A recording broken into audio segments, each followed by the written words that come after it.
My people, do you remember when Nollywood was magic? I mean real magic. When actors didn't just act, they became the role.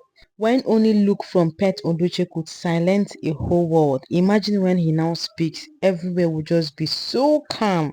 And when Patient Ozoko didn't even need to say a word before fear would enter your bones. Back then, films were so raw.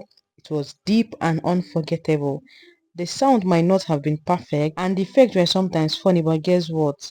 The stories touched the soul. They had depth, they had culture, and they had power. So you see, those were the days when legends walked across our screens. People like Liz Benson with her grace, Sam Loco Efe, rest in peace to him, with his humor, Enebeli Elebowa with authority, and Olu Jacobs with that royal presence. These weren't just actors, they were pillars of Nollywood. So today we are not just gisting about movies, we are honoring the moment that shaped many people out there, the characters we will never be forgotten, the stories that raised a whole generation. So my people gather here because today we are going back in time, we are going back to the golden days of Nollywood. Back then when stories were so deep, when actors acted like their life depended on it, and when movies had meaning. Like when I say meaning, it's so meaningful. Not every time romance or skit comedy. Sometimes we need to remember where we started from. That is the most important thing.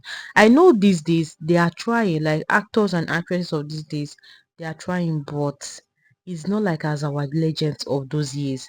And today I am bringing to you the top 10 Nollywood legendary movies that shaped a generation.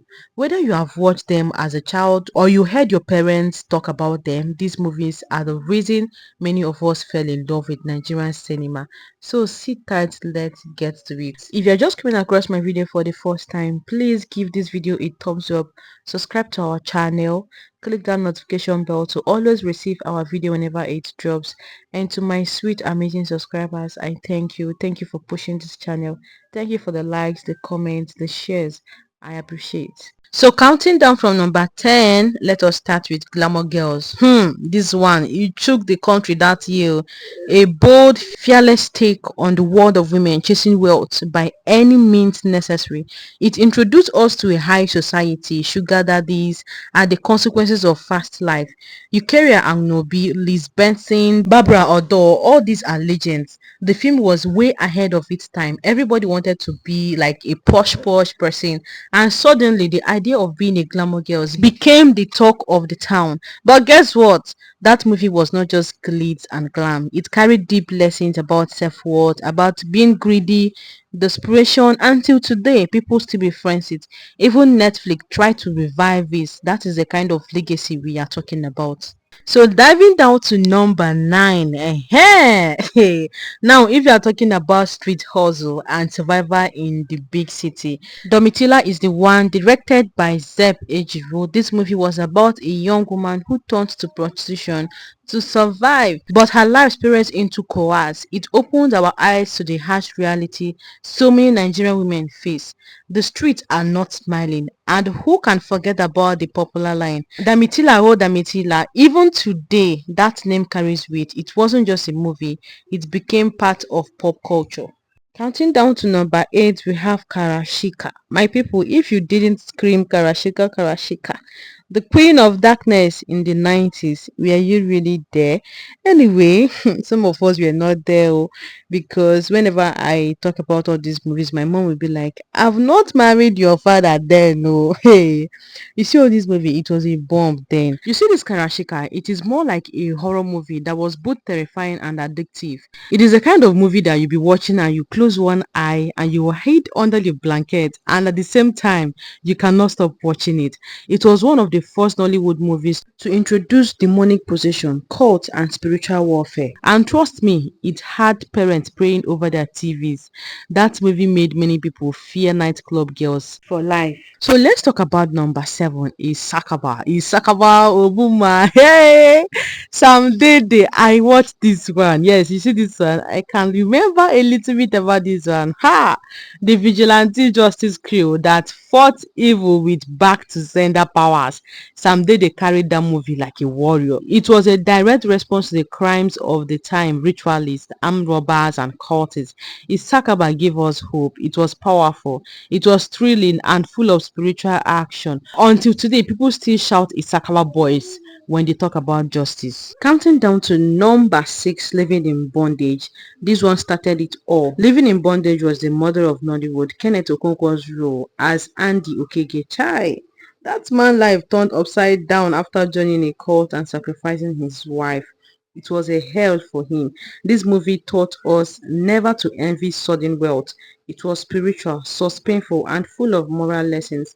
And let's not forget, this movie literally launched Nollywood into the global stage, and that is so powerful. At number 5 is Blood Money. The Blood Money Ritual, The Secret Chord. This movie went so deep, featuring Zach Ojin and Kanayo Kanayo. Ah, when you hear this name, hey, it is giving the ritual vibe. Oh. It gave us chills. We are talking about mirror sacrifices, human part, and intense storytelling. You see, Blood Money was one of those movies that made you think twice before casting fast cash. It painted a haunting picture of what people can do for wealth. It's no wonder Kanayo is still called the ritual man till today. Just mention his name and everybody will be like, oh, that man. Hey. And number 4, we have Neca, the pretty serpent.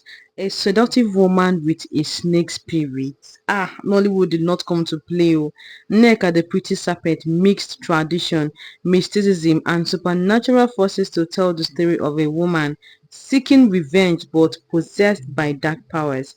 It's another classic that made us look at beauty with suspicion.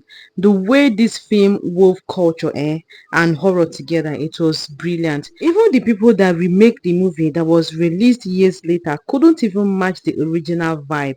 They didn't even go close. And number 3, what we have here is Rattlesnake. The Rattlesnake told the story of a boy who becomes a criminal after losing his parents. It was emotional, dramatic, and painful. It is also real. Ahana, the leader character, became a symbol of lost potential in a corrupt society. Amaka Igwe, the brain behind this movie, gave us raw Nigeria storytelling with heart. It's a story of survival, betrayal, and consequence. And again, even the remake couldn't even touch the soul of the original. At number 2, we have Igodo. If you watched Igodo and didn't have nightmares, you deserve an award. That forest scene, spirit attacking people one by one. My people, this movie is full of fear. It was an epic journey into African mythology, filled with curses, shrines, and warriors. This movie made us respect tradition and the unknown. Nollywood truly gave us a masterpiece with this one. The last but not the least, we end it with Things Fall Apart, adapted from Chinua Achebe's iconic novel, starring with the legendary pet Edochie as Okonkwo in this movie. This was more than a movie, it was a heritage.